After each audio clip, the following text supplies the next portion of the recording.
Hello, my name is Kirill Kuznetsov, and this is my final theology video. So, thank you, Reverend, for a great semester.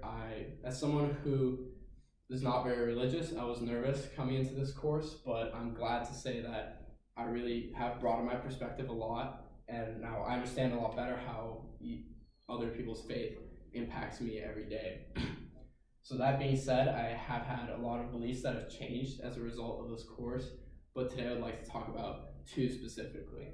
And the first of these is the skin color of Jesus. So before this course, I thought that the only correct interpretation of Jesus' skin color was the one that was historically accurate. I didn't see any reason why Jesus should be white or black. I thought that, as we talked about in class, most likely, according to history, Jesus was probably Middle Eastern and of that ethnicity.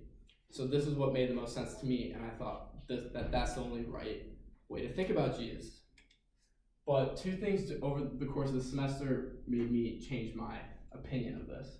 The first of these was Reza Aslan's point of view regarding why Megyn Kelly's Jesus is white. So when Megyn Kelly said on live television that Jesus was white, she caused a lot of controversy. And a lot of people lashed out against her and criticized her. But religious scholar Reza Aslan was not one of these people. In fact, he said that she's completely right. And when I first read his opinion, I was really confused because I didn't see how something so exclusive could be possibly correct. But he explained his opinion as follows. He said that the Jesus of history has been dead for a long time, but the Jesus of faith is what people still see in their religion of Christianity today. Furthermore, Christianity is a powerful religion because it allows people to see God in their own image.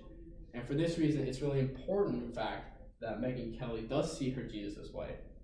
Furthermore, as the same logic, it's important that an Indian Christian sees his Jesus as an Indian and that a Haitian Christian sees his Jesus as Haitian. So this, for the first time, I really understood why Jesus could have a different skin color, and that really broadened my perspective. But there was another factor that contributed to me understanding why Jesus could have different skin colors and not just what's historically accurate. And that was the depiction of the First Supper by Suzanne Dorothea White. This is this depiction right here, which I'm sure you're very familiar with.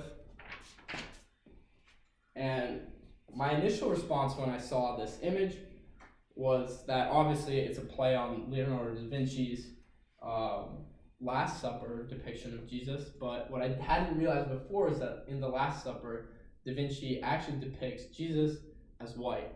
And for some reason this went over my head, but because of this I was initially a little bit annoyed because I thought that this is wrong and he should be Middle Eastern. But then I remembered Aslan's point of view, and this helped me realize why it's actually necessary and okay, once again, that Da Vinci's Jesus be white, and that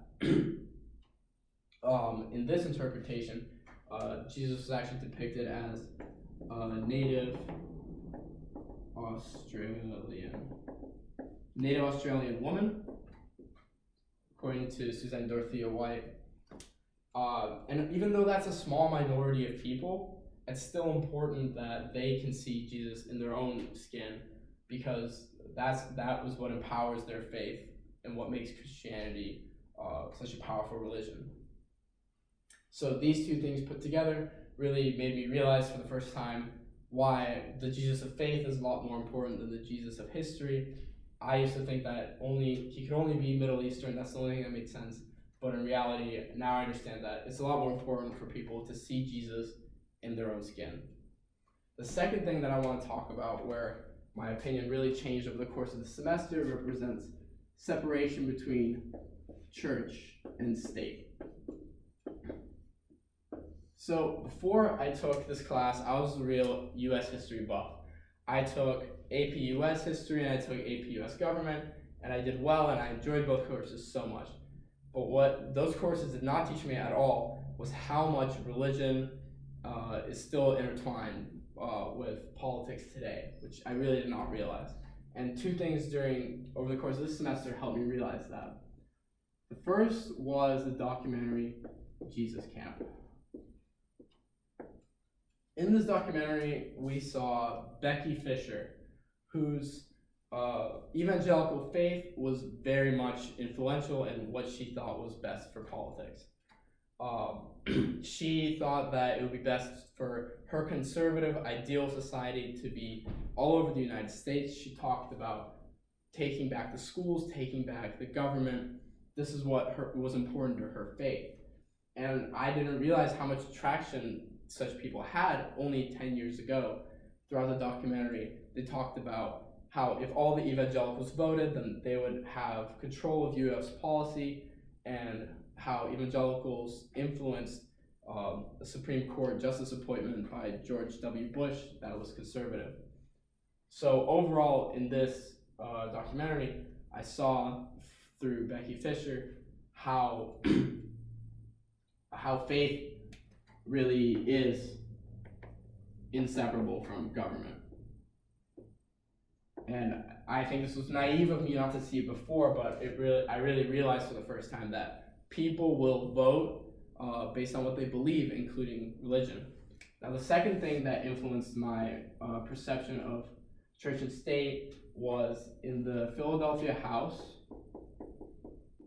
the opening prayer by Representative Stephanie Borowitz. So on March 25th, 2019, the first Muslim woman was sworn into the Philadelphia House.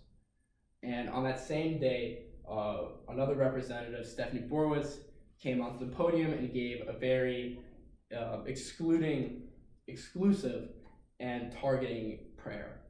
It was very exclusive towards people of very intense Christianity, and it was obviously targeting the brand new representative who was Muslim.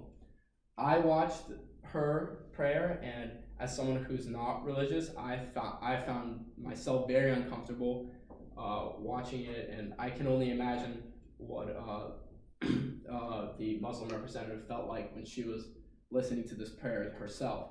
So what this helped me realize was that, unfortunately, today we lack infrastructure for religious equality in our public system, which I thought that we were better than that. So overall, regarding church and state, these two things really changed my opinion. I realized how much more influential religion is and how people vote, and I was less happy to find out that we still really need to do a lot of work on improving religious equality in the United States, because I think that that's really important. So overall, thank you for listening to my final video. It's been a great semester. I've learned a lot, and I hope that you have a great break. Thank you.